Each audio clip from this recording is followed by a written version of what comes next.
Hi everyone, I'm Eric from the book blog lonesomereader.com. 2016 is half over, so I've chosen 10 books out of the 57 books I've read so far this year to highlight as really outstanding reads.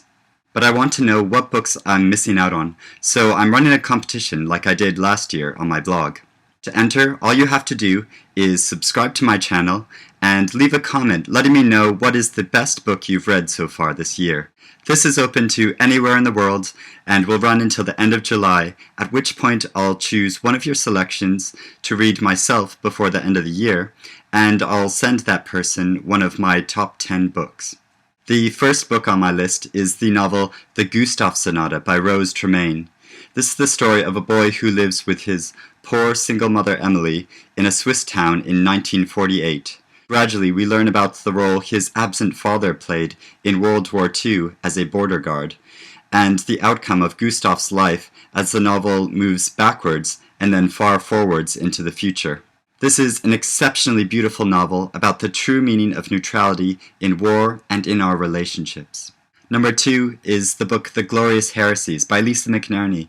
This novel about a group of people in post-property crash Cork was first published in 2015, but it's gone on this year to win both the Bailey's Women's Prize for Fiction and the Desmond Elliott Prize for a debut novel. It's a strikingly forceful story about people on the fringes of society, like gangsters, prostitutes, and drug addicts, and the institutions which are meant to support them and sometimes fail them. It's a cutting, dramatic, and oftentimes surprisingly funny novel. Number 3 is Dinosaurs on Other Planets by Danielle McLaughlin, or as in an Irish podcast I was listening to, they pronounced her name Danielle McLaughlin, which is horrible. I can't do an Irish accent. I've lived for 16 years in England, and I can't do an English accent. So, sorry about that. I think that sounded a bit more Scottish than it should have. Anyway, this is a book of short stories by an incredibly promising debut Irish author about a broad spectrum of people, from a university girl to a young working class man to a philandering husband.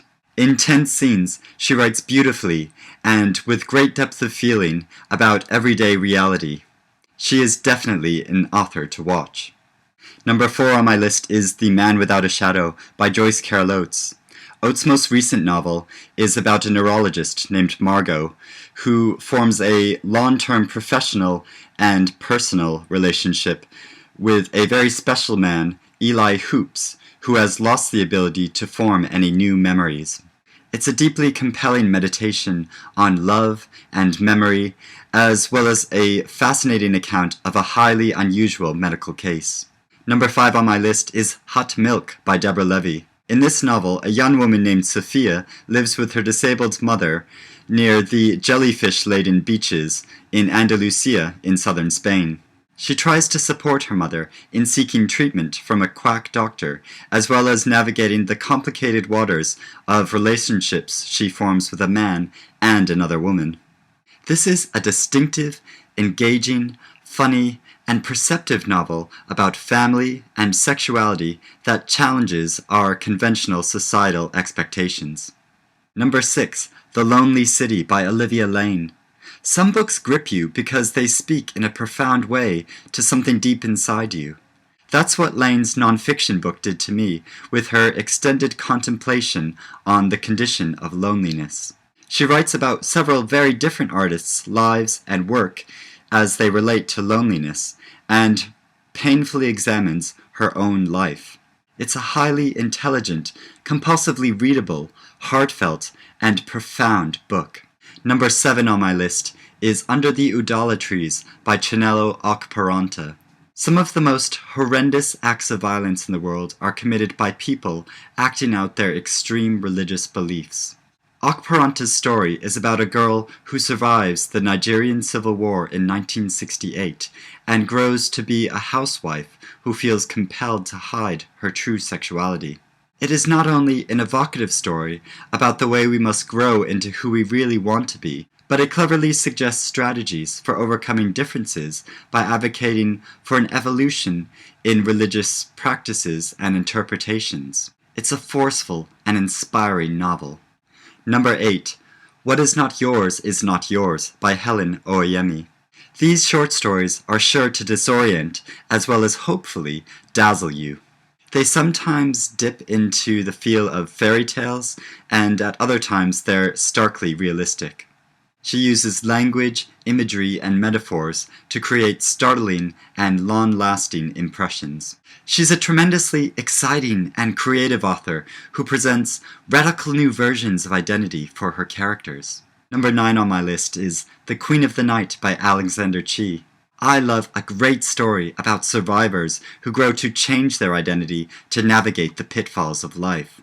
This 576-page epic is a glittering, decadent, and magnificent novel about a down-and-out girl who rises to become the star of late 19th century Parisian opera houses, as well as play an integral part in the downfall of the Second French Empire.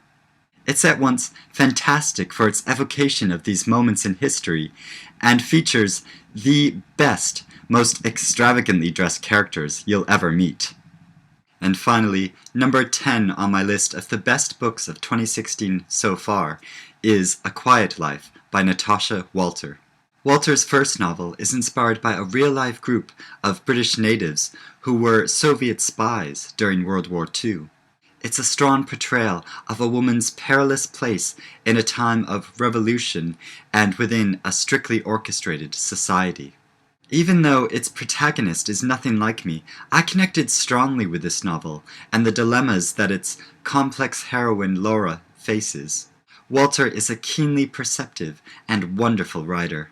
So those are very brief looks at 10 fantastic books I've read. If you want more detail about them, click Show More, and you'll find links to all 10 reviews I've written about these really diverse and interesting books.